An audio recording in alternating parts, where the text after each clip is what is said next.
Oh,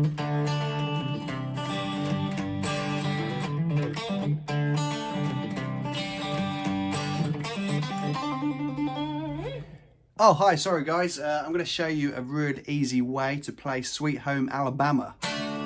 Okay, we're going to start with the D chord.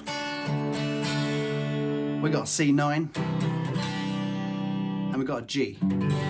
Okay, and nice easy strumming pattern. We're going to go like this, look. Down, down, down, up, down, down, down, up, down, down, down, up, down, down, down, up. Or we could say 1, 2, and a 1. 2 and a 1, 2 and a 1. So you got the down up on the and-a. Okay, so D chord there, down, down, down, up, C9, down, down, down, up, and then you're gonna go twice on the G, down, down, down, up, down, down, down, up, and then you can play that through the whole song. Sweet home Alabama, where the skies are so blue. All right, Lynyrd Skynyrd, Sweet Home Alabama. Watch out for the next video and I will show you how to do the picking that you saw me do at the beginning. Thank you.